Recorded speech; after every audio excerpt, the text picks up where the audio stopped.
Dr. Siska telah melayangkan somasi kepada saudara KH dan juga mengajak pertemuan untuk membahas tersebut, serta melalui pesan WhatsApp juga sudah dikirim, akan tetapi tidak ada tanggapan yang baik terhadap permasalahan.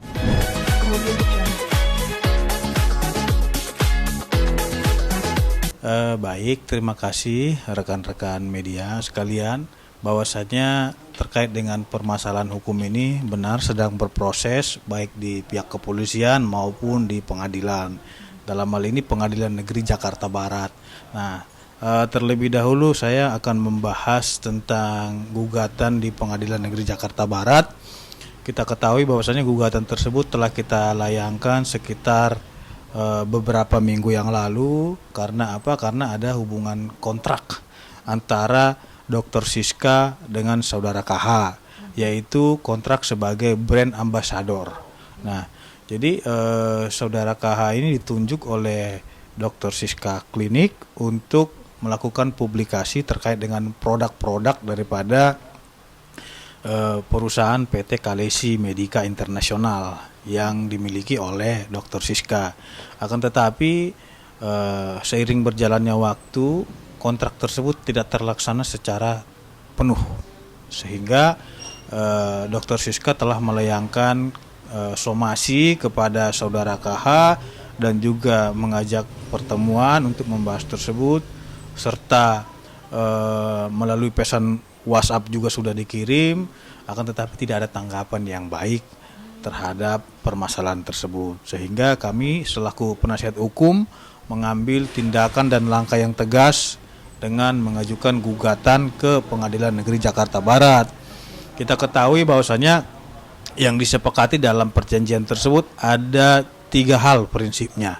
Yang pertama yaitu Dr. Siska telah memberikan sejumlah uang kepada saudara KH sebesar 120 juta, dan di dalam perjanjian itu apabila memang perjanjian ini tidak terlaksana ataupun tidak terpenuhi, maka ada biaya kena penalti, denda penalti itu hampir sebesar 400 sekian juta.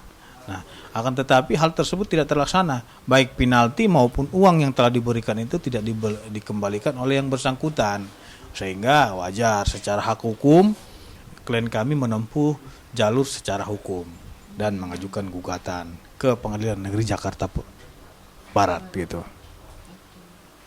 Dan infonya kemarin KH tidak datang. Iya, ini sudah 2 kali persidangan. Saya kira hal tersebut merupakan udah 2 kali. Sidang pertama itu kan pada tanggal 3 kalau nggak salah ya. Dan sidang kedua minggu yang lalu, dan ini hari Selasa depan sidang ketiga. Jadi sudah 2 kali. Kalau memang sebagai warga negara yang baik tentunya kan hadir. Karena yang manggil itu adalah pengadilan, bukan swasta ataupun sipil, melainkan adalah lembaga tertinggi negara. Dalam hal ini pengadilan negeri yang mengadili suatu permasalahan yang ada gitu.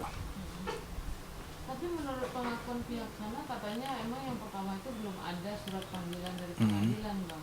Makanya tidak datang. Oke, saya bantah itu adalah keterangan yang tidak benar.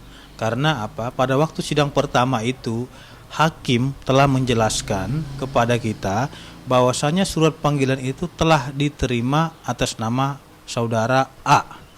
Ya, saudara A. Dan saudara A berdasarkan keterangan daripada Hakim Pengadilan Negeri Jakarta Barat mengatakan saudara KH tidak ada di tempat, sehingga surat tersebut secara hukum acara perdata itu diserahkan kepada lurah setempat sesuai dengan domisilinya. Jadi kalau memang yang bersangkutan itu seharusnya tanya dulu kepada saudara A, ada nggak jurusita mendatangi dia, kan gitu. Nah, karena memang mungkin yang bersangkutan tidak mau terima surat panggilan tersebut, ya sesuai ketentuan hukum diserahkan kepada lurah sebagai orang yang bertanggung jawab di dalam suatu wilayah tersebut. Nah, itu aturan hukum perdata kita di negara Republik Indonesia gitu.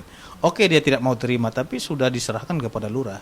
Tapi setidaknya kan sudah diberitahukan kepada orang yang ada tinggal di rumah tersebut, yaitu saudara A, sesuai dengan keterangan daripada hakim.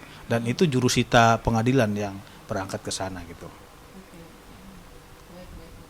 Nah, untuk perdata sidang kapan lagi? Sidangnya dia setiap hari Selasa yang dimulai pada pukul 10.00 WIB. Jadi setiap minggu itu kita sidang.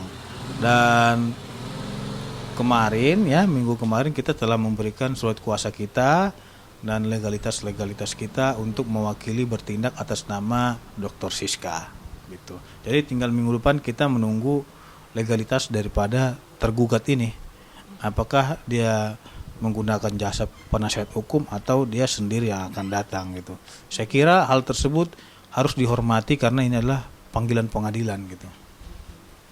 Bang, tadi sempat dijelaskan kalau Dr. Siska sudah bayar 120 juta ya? Iya. Kemudian di kontrak itu ada 400 juta. 400 sekian juta. Iya. Nah ini yang dituntut 1,5 M. Dasar 1,5 M itu apa? Oke. Yang pertama yang kita tuntut itu berbicara tentang kerugian. Kerugian yang dialami Dr. Siska atas permasalahan ini. Nah, yang pertama dari segi material saja itu kan sebesar 120 juta kerugian material, dan kerugian di dalam perjanjian itu penalti 480. Nah, kerugian imaterialnya ini yang diakibatkan akibat permasalahan ini tentunya kan ada. Contoh halnya seperti membayar jasa penasihat hukum. Nggak mungkin dong gratis gitu. Itu kan harus dihitung juga kerugian yang ditimbulkan atas permasalahan ini. Dan biaya-biaya beliau kesana kemari dalam mengurusi permasalahan ini. Dan ada beberapa hal kerugian-kerugian dampak terhadap klinik Dr. Siska. Itu semua kita hitung totalnya semua. Beliau mencapai kerugian total itu sebesar 1,5 M. Gitu. Sudah diperhitungkan ya, Bang? Sudah dihitung semua dan nanti gugatan tersebut sudah kita serahkan kepada hakim. Audio Jungle.